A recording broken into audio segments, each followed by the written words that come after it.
بسم اللہ الرحمن الرحیم الحمد للہ والصلاة والسلام علی نبیہ محمد وعلی آلہ واصحابہ اجمعین اما بعد فاعوذ باللہ من الشیطان الرجیم بسم اللہ الرحمن الرحیم ان تنصروا اللہ ینصرکم ویثبت اقدامکم وقال فی موضع آخر ولا تهنوا ولا تحزنوا وانتم الاعلون ان کنتم مؤمنین صدق اللہ العظیم۔ جب گلستہ خوں کی ضرورت پڑی سب سے پہلے ہی گردن ہماری کٹی۔ اب کہتے ہیں ہم سے یہ اہل چمن، یہ چمن ہے ہمارا تمہارا نہیں۔ ملت اسلامیہ کے پاسبانوں، آج میں آپ حضرات کے سامنے ہندوستان کے مسلمانوں پر ہونے والے سیاسی ظلم ستم اور دین اسلام کو جڑ سے ختم کرنے کی ناپاک اور گھناؤنی سازش اور کوشش کے موضوع پر کچھ عرض کرنا چاہتا ہوں۔ امید ہے کہ بغور سماعت فرمائیں گے۔ وہ ہندوستان جس کی حریت کے باغ کو مسلمانوں نے اپنے خون جگر سے سینچا تھا، وہ ہندوستان جس کی آزادی کی خاطر بحر ناشنا ساحل میں کود پڑے تھے اور موجوں سے کھیلتے ہوئے منجھدار تک جا پہنچے تھے، بے پناہ قربانیوں کے ذریعے اس کو پروان چڑھایا تھا۔ آج اسی ہندوستان میں مسلمانوں کو طرح طرح کی اذیتیں اور تکلیفیں پہنچائی جا رہی ہے۔ مسلمانوں کے قلوب سے اسلام کی محبت کو ختم کرنے کی نہایت ہی گھناؤنی اور ناپاک سازش ہو رہی ہے۔ اس میں شک و شبہ نہیں کہ دنیا میں حق و باطل کا تصادم روز ازلی سے جاری ہے۔ ظالم و جابر، طاقتور و کمزور، مظلوم کی کہانیاں بہت قدیم ہے۔ خرمن انسانیت پر کئی بار بجلیاں گری ہے، باغ آدم میں کئی آندھیاں آئی ہے، وحشت و بربریت نے بارہا انسانیت کا منہ نوچا ہے اور حیوانیت کا ننگا ناچ کیا ہے، اور اس میں شک نہیں کہ ہم پر مصائب کے پہاڑ ٹوٹ رہے ہیں۔ ہم مظلوم بے قصور کو فرقہ پرستوں نے ظلم ستم کا نشانہ بنایا ہے۔ ہماری ماؤں بہنوں کی عزت و آبرو لوٹی جا رہی ہے۔ برادران ملت، یوں تو ہندوستان میں کسی بھی دور میں مسلمانوں کا حامی کوئی نہیں تھا، لیکن جب سے فرقہ پرستوں نے ہندوستان میں جنم لیا اس وقت سے مسلمانوں کا رہا سا سکون و چین چھن گیا ہے، کیونکہ ان فرقہ پرستوں نے ہمہ وقت مذہب اسلام کو مٹانے کے لیے نہ جانے کیسی کیسی رچنا رچی ہے۔ غور تو کرے، کبھی وندے ماترم جیسی گندی ناپاک چیز کے نافذ کرنے کا حکم ہو رہا ہے جس کی وجہ سے نیند حرام ہو گئی تھی۔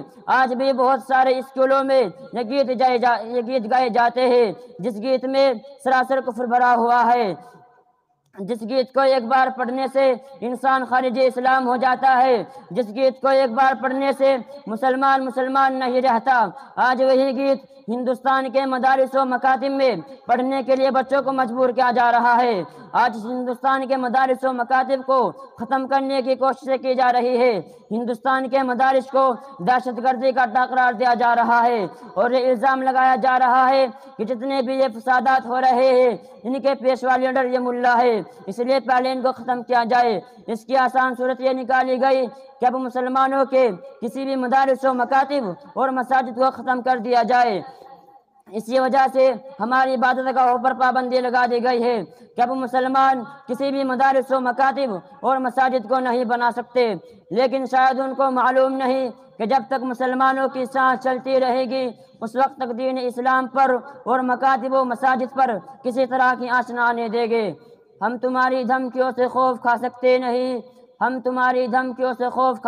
نہیں، ظلم کے آگے ہم اپنا سر جھکا سکتے نہیں، اور ہے یہی تاریخ اپنی، ہے یہی اپنا فلسفہ، ہم زمانے میں دبانے سے ابھرتے ہیں صدا۔ عزیزان گرامی، اگر وطن ہماری جان مانگے تو جان دے گے، اگر وطن ہمارا مال مانگے تو مال دے گے، اگر وطن ہماری اولاد مانگے تو اولاد دے گے، اگر وطن ہمارا تن من دھن مانگے تو سب کچھ دے گے، لیکن یہ نہیں ہو سکتا کہ مسلمان نبی کی جاہ جلال دے، یہ نہیں ہو سکتا کہ مسلمان آخرت کو چھوڑ کر دنیا کو ترجیح دے۔ آپ حضرات کو وہ تاریخ یاد ہوگی کہ انگریزوں کی ظلم زیادتی جب حد سے آگے بڑھی اور انہوں نے اسلامی قلعے کو مسمار کر کے اس پر تسلیس عقیدے کی بنیاد رکھنی چاہی تھی، تو سب سے پہلے حضرت شاہ عبدالعزیز صاحب علیہ الرحمہ میدان جہاد میں بے جھجک کود پڑے۔ اور افضل الجہاد کلمۃ حق عند سلطان جائر کے جذبات پہ کرا سے سرشار ہو کر ہندوستان کے دارالحرب ہونے کا فتویٰ دیا اور انگریزوں کے خلاف محض جنگ قائم کیا، اور اس بات کا تہیہ کر لیا تھا کہ غلامی کی زنجیر کے ٹکڑے ٹکڑے کر کے یہ دم لے گے، جس کے نتیجے میں مسلمانوں کو مصائب و مشکلات کے کن کن مراحل و دشوار گزار گھاٹیوں اور وادیوں سے گزرنا پڑا، وہ تاریخ کا ایک المناک باب ہے۔ کسی شاعر نے کہا کہ ٹل نہ سکتے تھے اگر جنگ میں اڑ جاتے تھے، کہ ٹل نہ سکتے تھے اگر جنگ میں اڑ جاتے تھے، پاؤں شیروں کے بھی میدان سے اکھڑ جاتے تھے، مجھ سے سرکش ہوا کوئی تو بگڑ جاتے تھے، تیغ کیا چیز ہے ہم توپ سے لڑ جاتے تھے۔ برادران ملت، وہ ٹیپو سلطانی کی ذات تھی جس نے یہ کہہ کر کہ گیدڑ کی 100 برس کی زندگی سے شیر کے ایک دن کی زندگی بہتر ہے، لوگوں کی رگے مردہ میں آزاد اکبر کی لہر دوڑا دی تھی، اور خود بھی انگریز خلاف برسر پیکار رہے، یہاں تک کہ میسور کی دھرتی پر خون کا آخری قطرہ بھی آزادی کی خاطر بہا کر شہید ہو گئے۔ اگر یہ مسلم قائدین کا قافلہ غلام ہندوستان کے پرپیچ اور بھیانک جنگل میں آزادی کی شارح بنانے کی غرض سے سرگرم سفر نہ ہوتا تو یہ تنگ نظر احسان فراموش غدار جو ہم سے وفاداری کی سند مانگتے ہیں، ان غداروں سے میں کہتا ہوں، اگر ہم ہیں غدار تو پابند وفا تم بھی نہیں، اگر ہم ہیں غدار تو پابند وفا تم بھی نہیں، اپنی کثرت پہ نہ اتراؤ خدا تم بھی نہیں۔ یہ فرقہ پرست اس ملک کو کبھی بھی آزاد نہیں کرا سکتے تھے۔ آپ حضرات مجھے بتائیے، کیا مسلمانوں نے جنگ آزادی اس لیے لڑی تھی کہ وہ صاحب اقتدار ہو جائے؟ کیا مسلمانوں نے اپنا خون اس لیے بہایا تھا کہ وہ حکومت کرے؟ کیا مسلمانوں نے اپنے جسم پر زخم اس لیے کھائے تھے کہ وہ حاکم بنے؟ نہیں، ہرگز نہیں، بلکہ اسلام کو برقرار رکھنے کے لیے، ایمان کو برقرار رکھنے کے لیے، ہندوستانیوں کو غلامی کی زنجیروں سے آزاد کرانے کے لیے، ہندوستان میں امن و صلح کو باقی رکھنے کے لیے۔ لیکن آج پھر حکومت فرقہ پرست انگریزوں کی طرح ہمارے دین پر حملہ کرنا چاہتی ہے۔ یاد رکھیے، اگر یہی حال رہا تو ان فرقہ پرستوں کو بھی انگریزوں کی طرح منہ کی کھانی پڑے گی اور اپنے عہدوں سے سبکدوش ہونا پڑے گا۔ کسی شاعر نے کیا خوب کہا، کوئی گر صلح کے پھولوں کو پیروں سے کچل ڈالے، کوئی گر صلح کے پھولوں کو پیروں سے کچل ڈالے تو شاخ گل کی ہر پتی پہ قتل عام لکھ دینا۔ ملت اسلامیہ کے غلجر نوجوانوں، اپنی غفلت کی چادر چاک کر کے عقل ہوش کی درا پہن لو، اپنے اندر انقلاب پیدا کرو، اپنی تقدیر کو سنوارو۔ قوموں کی تقدیر خود بنائی جاتی ہے۔ ان اللہ لا یغیر ما بقوم حتی یغیروا ما بانفسہم، یہ ایک ٹھوس حقیقت ہے۔ شاعر کہتا ہے، خدا نے آج تک اس قوم کی حالت نہیں بدلی۔ ہماری سب سے بڑی متاع اسلام ہمارے پاس موجود ہے۔